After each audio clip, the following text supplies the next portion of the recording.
What's up guys, welcome back for another YugioPro duel video. The card has returned. PANTHEISM is finally back at 3 in the TCG with our most recent ban list, so like half of September 2020. And the format, yeah, definitely some changes. The Helgi Firebricks engine has been hit, as notable like Block Dragon as well against Adam and Sepater.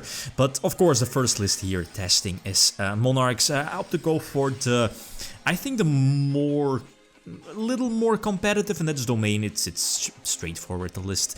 Again, pretty straightforward thanks to triple PANTHEISM. Maybe some small changes need to be made. Still contemplating on the fact that if I really want to main deck the third, not the third PANTHEISM, but the third Prime, the Trap. Now with triple PANTHEISM, you know, the deck is definitely more consistent. You could afford playing the third one right to recycle those spells and traps from your graveyard. Then again, it might be an extra brick. Maybe the Monarchs Erupt might be another one, but not sure about that. Never was a huge fan of that card. But yeah, as for the rest, again, I don't think that the main deck should be changed. Bar, of course, maybe the third copy of the Prime Monarch, but that's basically it. Vanity's Fiend is, I mean, super staple, doesn't need to, I don't need to explain Vanity's Fiend. The one copy of Majesty's Fiend is definitely a solid choice as well, because again, it's searchable. And, well, again, pretty straightforward, pretty simple. A lot of decks are, you know, like relying on their extra deck and just get out Domain. Plain and simple. Game number 1, it should be, of course, much easier, but game number 2, the side deck is there. Stuff like evenly matched, stuff like Lightning Storm.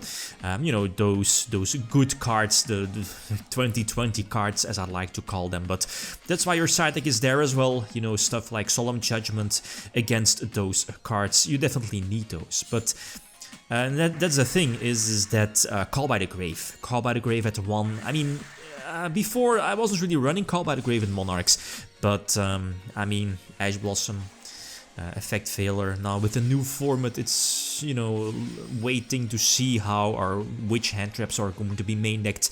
But I mean, if you want to be good, Blossom, Impermanence, Veiler probably. You know, those cards will definitely be main decked and or side decked, and those are sweet answers against Monarchs, right? But yeah, anyway, PANTHEISM is at 3, so who cares? Nobody cares. Anyway, so Thunders is still good. You know, with like the Sacred Beast, one card, Curious Engine, and Dragoon, yeah. I mean, Dragoon isn't really that big of a threat for the deck. Of course, it's like that negation. It's, well, you know, you're using Stormfort if you already have it right. To force out the negation, and the activation is negated, so you're able to activate the second Stormfort. So, I mean, it was very similar to the Cosmo format, where, let's say, back in 2016, Cosmo went for Cyber Dragon Infinity. You know, Infinity again negates the activation of Stormfort. And with like triple PANTHEISM, triple Tenacity, I mean, it's quite consistent to get towards or work towards the second Stormfort. 2 or 3 Vanity's Fiend. Another option, as you saw in the quote-unquote side deck, was Allure. But I'm personally, I'm not a fan. I'm not a fan of Allure of Darkness. Maybe like 1 copy. Not sure of 2 copies, but you know how it goes with those cards. And that same for Desires is that you activate the Allure and you're drawing into a second copy, and that's something you really don't want to, because I think I'm running like 9 copies, 9 Darks, 2 or 3 Vanity's Fiend, triple Erebus, and triple Eidos, right? But the thing is that, let's say if you left like 1 Dark in your hand, being the Erebus, and do you really want to activate Allure of Darkness there? So, let alone like open double Allure. So that's something I didn't really like. The only moment where I actually played Allure in like Monarchs, you know, this deck, Mega Monarchs, PANTHEISM shenanigans, is with Gofu, like years ago. You know, it just gives the deck more Darks. Vanity's Fiend and go for game. that's how it is. But again, depending on the format, March of the Monarchs is also a card that I might contemplate. Not sure. Probably not in the main deck, but side deck. I mean, against stuff that targets Impermanence, you know. Like, if you get Vanity's Fiend on the field, every opponent will always have the out, like always have. Back in the old school days, your opponent always had the Raigeki or the Dark Hole, but now your opponent will always have the Impermanence, always. And man, but yeah, then again, do you really want to play a card that's not really that great, being March of the Monarchs? Well, yeah, maybe. It might be a necessary average card in your main deck, but I mean, it might be a good side deck.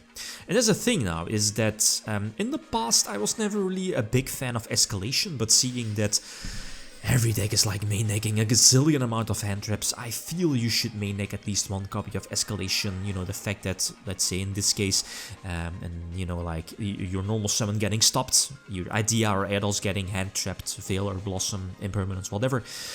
You know, Escalation just gives you the opportunity to tribute summon during your opponent's turn, and getting off a potential double tribute on the field is of course much more difficult during the opponent's turn, but stuff like Vanity's Fiend or Majesty's Fiend, those all need one tribute, and that's of course much easier if you have that stopped, you know, like tribute fodder on the field, being Idea or Adults, or maybe the Prime Monarch, the trap card in defense. This isn't really a great matchup like Invoked. I mean, the deck pumps out multiple stuff, and that's the thing here, Maximus can't activate because again I don't have an extra deck, but in the long run it's not going to matter. The thing is that Megabow with the well-timed negations, you know, the once per turn fusion summon, you know, a potential second Megabow as well. It's hard for this deck to play around that, right? And that's the thing with Monarchs, is that the current build, again, Domain is, at least I opted to not main deck too many hand traps, because, I mean, you know, the deck isn't really too consistent. You know, Monarchs, I mean, Brick City. And that's the thing, is that, okay, I really want to main deck like a couple of hand traps, but not too many. Like Double Blossom, and that's basically it. Maybe other cards are in the side deck. Stuff like Evenly Matched Lightning Storm, Nibiru, you know, are all cards that I'm definitely contemplating. Maybe main deck, not sure. Nibiru, maybe. Again, depends on the format. Cards that I've been thinking of is the Gizmek one. You saw it in the side deck. It's okay. But again, depends on the format, probably just in the side deck. And Magician's Souls, yes. It's an interesting card, but I mean, first of all, you need to main deck like probably multiple copies of Magician's Souls, and the only time it's good, it's, you know, when it's like in your hand and you have like multiple spells. And okay, that's good, that's delicious, but you're first of all like forcing yourself to make the space to main deck, you know, 2 or 3 copies of the level 1 Magician's Souls, and the Brick. I mean, well, yeah, Brick. The Apprentice Illusion Magician, for example. So, not sure. First of all, the main deck space. I mean, maybe if in like extra deck Monarchs, I might find the space. You know, link Rebo and go from there. But I'm not sure. Maybe the build needs to be changed a bit. I don't know. Maybe I just want to keep the main deck spots for the hand traps rather than the Magician's Souls.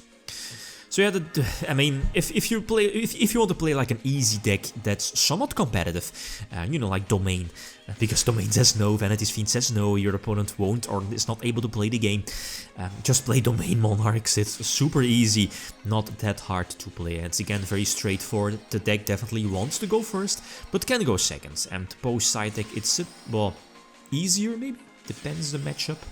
But the problem still is the same. If your opponent has like multiple traps, multiple interruptions, hand traps as well, it's hard for this deck to play around that. But Triple Pantheism definitely helps out the Destiny draw, and the plus being the Search, very sweet. Tenacity into something like Stormforge or Return, and go from there is definitely very strong. A long one this, the last one being Salaman Crate, again new format as well, even though Cell it's well not really that big of a change I guess, post ban list. But yeah, dropping Erebus, using the effect, I believe I'm going to bounce back the Sunlight Wolf, yeah, so I can attack over the Link 3-1. But the problem here is that, okay, special summon the trap, you know, a big extra beat stick. I have enough spells, you know, Monarch spells in the graveyard to use the effect. But the thing is that, you know, I don't have a field spell, so the opponent is freely able to go for the extra deck summons. And the thing with Salamangreat is they have two easy options to get rid of Domain, and that's, you know, the Foxy in the graveyard. You discard special summon itself, destroy a face-up card, and Rage, you know, the multiple Raigeki break card. So, you know, you have to play around it or force it out. So 3 back rows want to force out the Roar, but then Permanence gets activated. So, okay, so we know the Roar is still set, so Stormfort is going to force out the Roar, so Rage, I believe this is the last card. So drop the Aether, right, search out another copy of Aether. Obviously the Rage is getting activated, you know, leaving Erebus on the field. That's I guess a good move. You know, if Erebus is in the graveyard, just discard your Pantheism, get back the Aether, and, you know, tribute summon during your opponent's turn. Much more important is that I do have finally the Domain on the field. So Foxy is useless. I guess you could suicide with Foxy here, get in some damage, and go from there. Yeah, that might be okay. But, I mean, you don't get your second battle phase, I guess. Sunlight Wolf, I guess, is useless, so going for another Erebus. Again, your opponent has to act now, because, again, it, you know, gets rid of the card upon resolution, obviously, right? So get rid of the Sunlight Wolf. Domain has been destroyed, but that's cool with some standard Monarch interaction, getting Aether in my hand, and, of course, the Domain, I believe, from my banished pile. Or was I able to search it out with Tenacity? I think I was able to search it out. Again, another Prime, you know, just some well-needed defense, and indeed, yeah, Foxy is going to destroy itself, but, I mean, Salad's being really low on life points definitely hurts. And okay, Domain is gone, but I still have, like, all of the best 2-card combos of the deck, being Stormfort, Aether, and, yeah, this should be the final nail in the coffin, and, you know, using Aether, change Stormfort, so Stormfort resolves first, so I can tribute the Sunlight Wolf, and again, this should be my duel. Finally drawing into the Vanity's Fiends. Of course, like 13 cards in the deck, that's where your game winners are, being, you know, I mean, one of them being Vanity's Fiend and Tribute Summon, and this should be game. So Domain Monarchs, it's back, the deck is definitely back, but is it top tier? Probably not, and I'm looking at the OCG where the deck isn't really doing anything, but that's the OCG, we are the TCG, who knows, the deck might, you know, at like local/regionals level, the deck might still do something. Okay, guys, that's it. Thanks for watching. Feel free to leave a comment or like if you enjoyed the video. Lithium signing out. Peace.